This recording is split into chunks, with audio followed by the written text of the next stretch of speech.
मुख्यमंत्री जी का तो ऐसे भी अब याददाश्त पहले से आपको पता है कि अब उनकी याददाश्त भी कहीं गायब हो गई है और उनके पदाधिकारी भी अब उन्हीं के रास्ते पे चल रहे हैं। तो ये पूरा जो सरकार है वो बूढ़ा हो चुका है। जो मुख्यमंत्री जी का वार्तालाप हुआ वो कहीं न कहीं पूरी तरह से कह लीजिए तो कि मुख्यमंत्री जी के भी प्रतिष्ठा के खिलाफ था और सुनील सिंह जी के साथ भी जो हो रहा है वो भी कहीं न कहीं राजनीतिक मर्यादा के खिलाफ है। नमस्कार, न्यूज़ फाउंडेशन देख रहे हैं आप। मैं हूं आपके साथ धीरज सिंह।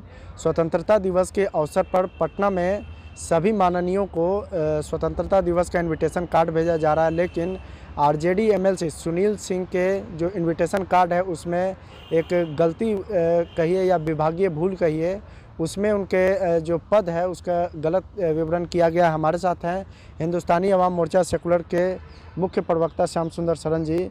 सर, आप लोगों ने भी देखा सुनील सिंह के साथ जो हुआ और एक बीजेपी एमएलसी भी हैं जनक चमार के साथ भी जो हुआ, आप लोग इसे विभागीय भूल मान रहे हैं या फिर जानबूझकर किया गया गलती मान रहे हैं? देखिए, बिहार तो इस मामले में अब तो ये साबित हो गया ना कि डिरेल्ड हो चुका है, सरकार डिरेल्ड है।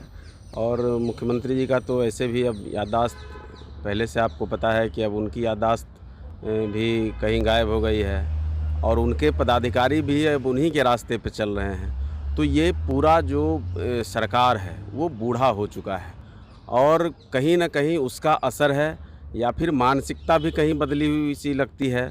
तो कहीं आपस में तालमेल नहीं है, सरकार कहीं आपस में तालमेल नहीं बिठा पा रही, अधिकारी के साथ किसी का समन्वय नहीं हो रहा। दोनों तीनों जो गठबंधन के जो घटक दल हैं जो सरकार के अंदर हैं उनके अंदर कहीं समन्वय नहीं है और बिहार अब ऊब चुका है। अब निश्चित तौर पर एक लंबी अवधि हो गई। अब बिहार को कोई युवा चाहिए, कोई युवा नेतृत्व चाहिए। बिहार उस ओर सोचने लगा है। अब इन लोगों को भी अपना रास्ता समेटना चाहिए। ऐसी इसको गलती नहीं कह सकते, इसको ब्लंडर कहेंगे और इसको तो शर्म का विषय है ना, इस पर क्या कहा जाए। सुनील सिंह तो कह रहे हैं कि जानबूझकर नीतीश कुमार की ओर से उनको नीचा दिखाने के लिए और विरोधी दल का नेता बताने के लिए इस तरह का हथकंडा अपनाया गया। देखिए, ऐसा तो दुनिया में कहीं नहीं होगा कि जिस तरह से सुनील सिंह जी के आरोप भी अपनी जगह सही हैं और जिस तरह से आरोप प्रत्यारोप जनता दल यूनाइटेड के शीर्ष नेता और राष्ट्रीय जनता दल यूनाइटेड के शीर्ष नेताओं के बीच चल रहा है और सार्वजनिक तौर पर सुनील सिंह जी से जो मुख्यमंत्री जी का वार्तालाप हुआ वो कहीं न कहीं पूरी तरह से कह लीजिए तो कि मुख्यमंत्री जी के भी प्रतिष्ठा के खिलाफ था और सुनील सिंह जी के साथ भी जो हो रहा है वो भी कहीं न कहीं राजनीतिक मर्यादा के खिलाफ है। तो अब यूथ को आगे लाना होगा, युवा नेतृत्व को लाना होगा, तभी बिहार का अब कुछ संभव है। ये सब पुराने लोग जो हैं अब चला नहीं पा रहे हैं। अब युवा के बारे में कह रहे हैं, तेजस्वी यादव भी तो युवा है, बिहार सरकार में उप मुख्यमंत्री का पद संभाल रहे हैं अभी। अब कहाँ, अब एक तो हम याददाश्त की बात कर रहे थे, अब आप जो है कखा गखा की बात करने लगे। अरे तेजस्वी यादव जी युवा हैं, ठीक है, लेकिन क्या उनके अंदर क्षमता है ये तो पूरा देश देख चुका है। जो प्रधानमंत्री के सामने लिखा हुआ बोल नहीं पा रहा आदमी, लिखा हुआ बोलने में क्या उनकी हालत हो गई, पसीने पसीने हो गए, शब्दों का उच्चारण नहीं हो पा रहा, मुंह जबान में शब्द आ नहीं रहे, अटक गए। 3-4 मिनट तक पूरी सभा सन्न रह गई विधानसभा के अंदर जब प्रधानमंत्री जी के सामने उनका वक्तव्य आना था। और उनके नेतृत्व में बिहार चलेगा? क्या दुनिया में मैसेज आप देना चाहते हैं? आप भी बिहार से हैं, आप भी यूथ हैं, आपको ऐसा नेतृत्व पसंद आएगा क्या कि जो लिखा हुआ नहीं पढ़ पाए? अब तो कुछ कहना अपराध हो जाता है। लोग उसको बहुत आजकल राजनीति में तो व्यक्तिगत ले लेते हैं। अगर आप कोई बात सार्वजनिक तौर पर अगर मुहावरे के रूप में भी कहें, अगर कोई चीज़ को आप इंगित करने की ओर भी ध्यान आकृष्ट कराने के लिए कहें तो लोग उसको व्यक्तिगत हमला लेते हैं और व्यक्तिगत जवाब देने लगते हैं। तो अब तो ये है, लेकिन बिहार जो आर्यभट्ट, चाणक्य और अशोक का बिहार है, जो बुद्ध महावीर का बिहार है, अब वहाँ जो देख कर न पढ़ पाए ऐसे युवा के नेतृत्व में बिहार चलेगा क्या? तो आप किस युवा की बात कर रहे हैं? क्योंकि बिहार में कई युवा चेहरे हैं जो इन दिनों लगातार धीरे धीरे ग्रोथ कर रहे हैं बिहार की राजनीति में।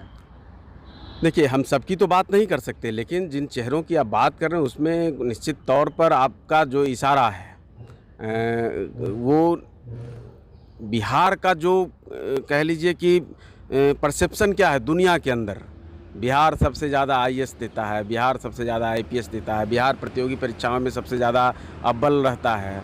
तो बिहार को तो पढ़ा लिखा युवा चाहिए ना। और बिहार के अंदर जो भी यूथ की जो चर्चा है, जो नौजवान उभर रहे हैं, जो राजनीति में अपने आप को तपा रहे हैं, जो आगे आकर के लोगों की बात को रख रहे हैं, जो सत्ता की सबसे बड़ी बात, हमारे पार्टी के राष्ट्रीय अध्यक्ष डॉक्टर संतोष कुमार सुमन जी की ओर मैं आपका ध्यान आकृष्ट कराऊं। मैं किसी और पर टिप्पणी नहीं करता हूं, लेकिन अगर उनकी बात ही मैं करूं तो आप देखिए ना कि बिहार के यूथ में कौन ऐसा चेहरा है जो कि इतना पढ़ा लिखा नौजवान हो, जो पीएचडी करके प्रोफेसर के तौर पे आज काम कर रहे हैं। यूनिसेफ में उनका 10 साल का अपना एक काम का लंबा अनुभव है।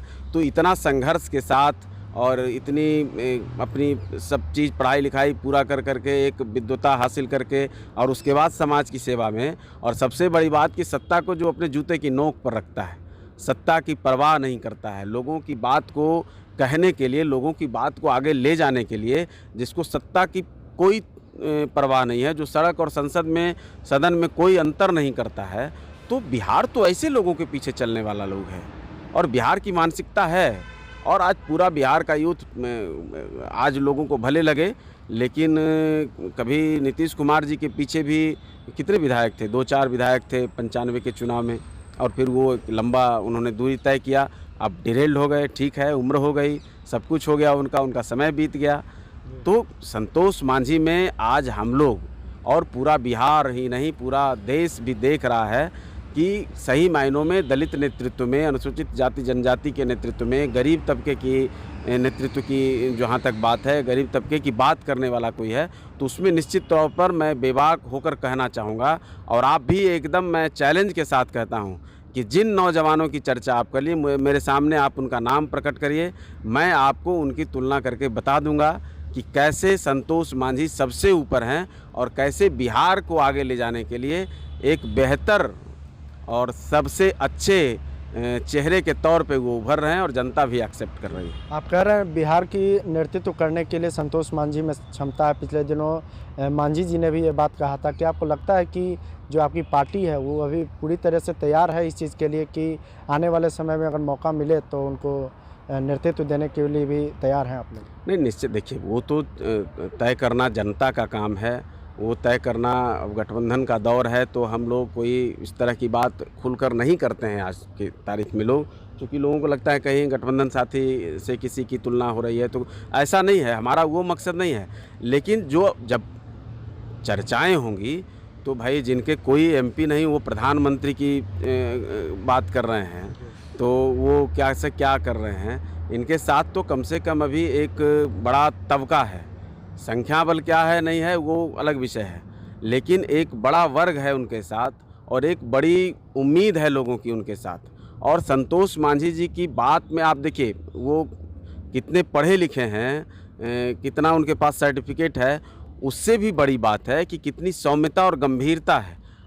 मैं चैलेंज के साथ कहता हूं कि आप तो सभी नेताओं के पास जाते होंगे, मीडिया हाउस से कोई नेता का चरित्र बचा हुआ नहीं रहता है। जितनी सहजता से, जितनी देर तक, जितने विषयों पर आप संतोष मांझी जी से चर्चा कर सकते हैं, उनसे वार्तालाप कर सकते हैं, उनसे अन्यान्य विषयों पर आप अपनी बात रख सकते हैं, टेलीफोन पर भी उपलब्ध वो रहते हैं, उतनी सहजता किसी एक साधारण जो कि अगर एमएलए भी हो गया हो उससे भी बात करने में आपको हिचक महसूस होती होगी। उससे भी वो अपने आप को इतना बिजी रखते हैं कि आपको टाइम शेड्यूल उनका चेक करना पड़ता है, समय मिले कि ना मिले, क्या हो नहीं हो। जितने सहज, सौम्य और सरल हैं, उसमें बिहार को ऐसे ही नेतृत्व की आवश्यकता है जो सभी वर्गों को साथ लेकर के। आज क्या है, आज कोई जाति की बात करता है तो कोई कुछ करता है, कोई अलग अलग वर्ग की बात करता है। संतोष मांझी जी जब से आए हैं वो गरीब की बात करते हैं, चाहे वो जिस जाति से हो, जिस वर्ग से हो। तो वर्ग की लड़ाई, जाति की लड़ाई से ऊपर उठकर अगर कोई काम कर रहा है और जो बेहिचक मंचों से यह बोलता है, केवल ये नहीं कि हाँ कागज़ पर अपने पार्टी के मैनिफेस्टो पर लिख दिया है और कहता कुछ है करता कुछ है, जो ओपन मंच से बोलता है कि मेरे लिए 85% का मतलब तमाम जाति के जो वो गरीब हैं, जो उसके जद में हैं, जो गरीबी की माने दंश को झेल रहे हैं, वो तमाम लोगों की बात वो करते हैं और उनके लिए वो काम करते हैं। तो ऐसे नेतृत्व को तो निश्चित तौर पर मीडिया की भी एक भूमिका है, समाज की भी एक भूमिका है और हम कार्यकर्ताओं की तो भूमिका है ही। हम सबों को भी मिल करके उनकी भूमिका को और तराशना चाहिए और आगे लाने की आवश्यकता है। बिहार निश्चित तौर पर संतोष मांझी जी को तलाश रहा है। चलिए, तो बहुत बहुत धन्यवाद। ये हम सेकुलर के मुख्य प्रवक्ता श्याम सुंदर सिंह। दिल्ली से न्यूज़ फॉर नेशन के लिए मैं धीरज सिंह।